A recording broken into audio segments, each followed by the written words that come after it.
அனைவருக்கும் வணக்கம்.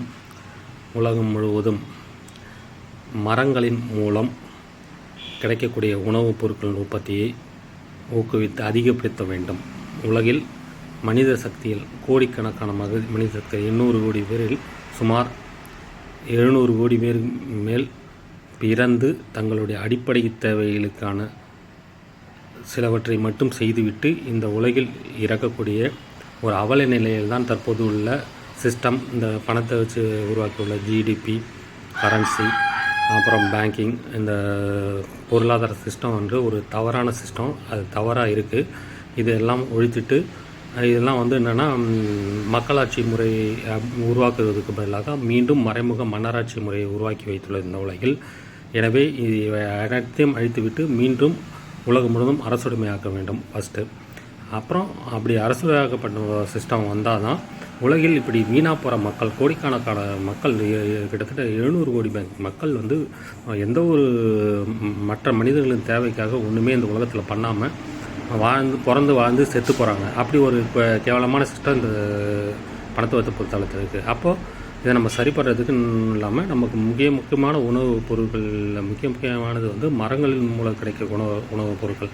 இப்போ நம்ம நெல், அரிசி இதெல்லாம் எப்படி சிறு செடி எல்லாம் நம்ம விவசாயம் பண்ணுறோமோ அதே மாதிரி மரங்களின் கூட கிடைக்கக்கூடிய பழங்கள், நட்ஸ், நட் வெரைட்டின்ற விதையிலேருந்து கிடைக்கக்கூடிய உணவுப் பொருட்கள், இது மாதிரி வேறு ஏதாவது உணவுப் பொருட்கள் எதுவாக இருந்தாலும் அதுக்கு அதிக முக்கியத்துவம் கொடுத்து நம்ம உருவாக்க வேண்டும். ஸோ அப்புறம் மரங்கள் சிலதெல்லாம் பார்த்திங்கன்னா நமக்கு தேவைப்படுது இல்லையா. தேக்கு மரம், செம்மரம், அந்த மாதிரி வுட் ஒர்க்கு பண்ணுறதுக்கான சில சந்தன மரங்களும் நமக்கு தேவைப்படுது.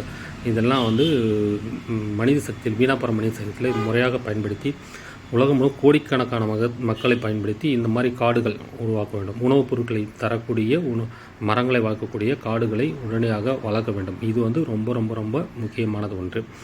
அதுவும் நம்ம பார்த்தோன்னா அந்த பழங்கள், இந்த நட்ஸ் வெரைட்டிலாம் எப்பயாவது நம்மளுடைய பொதுமக்கள் நாமளே பார்க்குறோம் கண்கூடாக. அவங்க அதுக்கு முக்கியத்துவமே சாப்பிட மாட்டாங்க. இளைஞர்கள், குழந்தைகள் இவங்கெல்லாம் பார்த்தோன்னா அதுக்கெல்லாம் வெறும் சிக்கன் பிரியாணி, மட்டன் பிரியாணி தான் சாப்பிட்ணுன்னு சொல்லி எல்லாருமே அதை நோக்கியே ஓடிக்கொண்டிருக்கிறார்கள். அவர்களை மாற்றுவதற்கு பள்ளிகளிலேயும் கட்டாயமாக அனைத்து பள்ளிகளிலும், அனைத்து கல்வி நிறுவனங்களிலையும், அது கல்லூரி நிறுவனங்கள் இருந்தாலும் சரி, நாம் ஃப்ரூட் சாலட்டு, முடிஞ்சால் ஃப்ரூட் ஜூஸஸும், அப்புறம் இந்த நட்டுகள்லாம் அதிக அளவு உற்பத்தி பண்ண வேண்டும். முந்திரி, பாதாம், பிஸ்தா, வால்நட்டு, இது மாதிரியான விஷயங்கள், வேர்க்கடலை, இது மாதிரியான விஷயங்கள் கூட அதிக அளவு உற்பத்தி பண்ணி எல்லா பள்ளிகளிலே அனைத்து விதமான மரங்களின் மூலம் கிடைக்கக்கூடிய உணவுகளை உண்ணக்கூடிய ஒரு பழக்க வழக்கத்தை உலகம் முழுவதும் நம்ம கட்டாயம் கொண்டு வர வேண்டும். இது உலகின் மிக மிக முக்கியமான தேவை, இப்போ உடனடி தேவை. இதற்காக பள்ளிகளில் இதை கொண்டு வர்றதுக்காக என்ன ஏற்பாடு பண்ணணுமோ அதெல்லாம் இந்த தலைவர்கள்லாம் பண்ணணும். அப்படி பண்ண மாட்டாங்க அவங்க. அதை நீங்கள் மக்கள் எல்லாம் ஒன்றிணைந்து அப்படி ஒரு சிஸ்டத்தையும் அப்படி ஒரு உருவாக்குறதுக்கான ஒரு திட்டத்தையும் கொண்டு எவ்வளோ கோடி மக்கள் சும்மா இருக்கவங்களெலாம் பயன்படுத்தி ஏகப்பட்ட தரிசு நிலங்கள் இந்தியா ஃபுல்லாக இருக்குது, உலகம் ஃபுல்லாகவும் இருக்குது.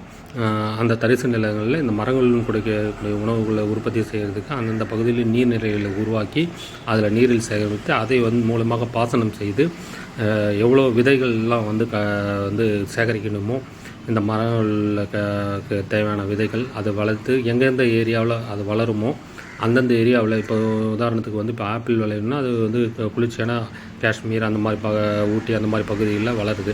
ஸோ அந்த பகுதியில் அந்த காஷ்மீர், ஊட்டி மாதிரி முக்கியமான இடத்துல அந்த ஆப்பிள் எப்படி வளர்க்குறோமோ அப்போ அங்கே அதிகமான ஆப்பிள் மரங்களை வளர்த்து உற்பத்தி பண்ண வேண்டும்.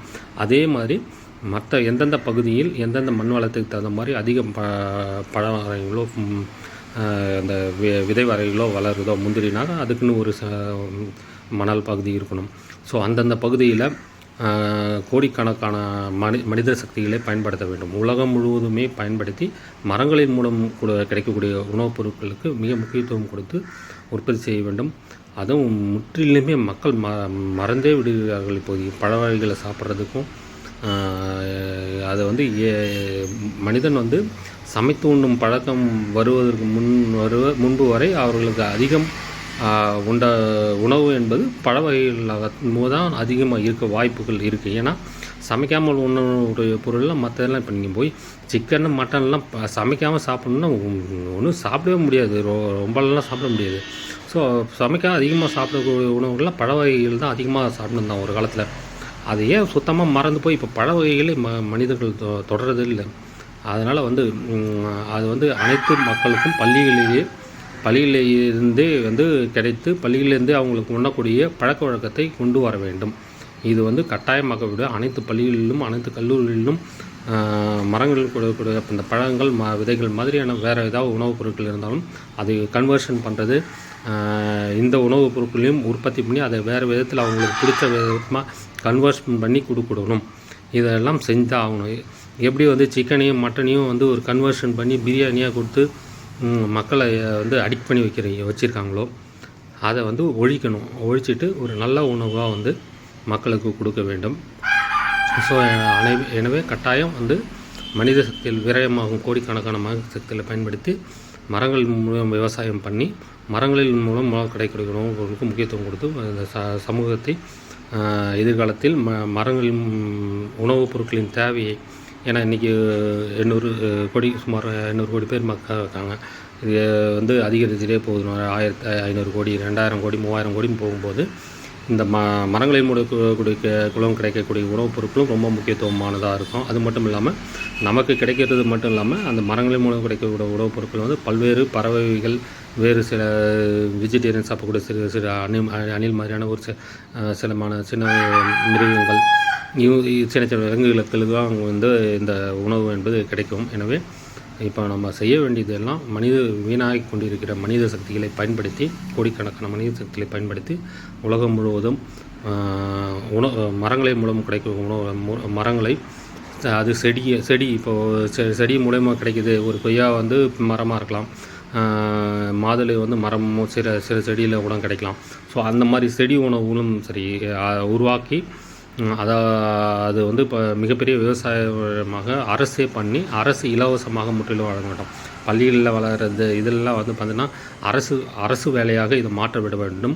உலகம் முழுவதும் அரசு துறையை சார்ந்தவர்கள் இந்த வேலையில் ஈடுபட வேண்டும். இதற்கான விதை உற்பத்தியிலேருந்து இதற்கான செடி வாய்ச்சி அதை வளர்க்குறது, அது தண்ணி ஊற்றுறது, வளர்த்து அதை மெயின்டைன் பண்ணி பழம் காக்கி வருது, அதை பழத்தை அறுவடை செய்து எல்லா இடத்துக்கும் கொண்டு குடோனுக்கு வச்சு அதை பாதுகாத்து, அது கெட்டு போகாமல் பாதுகாத்து அதை தேவையான இடங்களுக்கெல்லாம் அனுப்பி அனைத்து பள்ளிகளுக்கும் அனுப்புறதுலேருந்து அனைத்து பொதுமக்களுக்கும் கொடுக்கறதுலேருந்து எல்லா அரசு நிறுவனங்களுக்கும் கொடுக்கணும். முடிஞ்சால் ரேஷன் கடைகள்லையும் இவையெல்லாம் கட்டாயம் கொடுக்கப்பட வேண்டிய ஒன்று.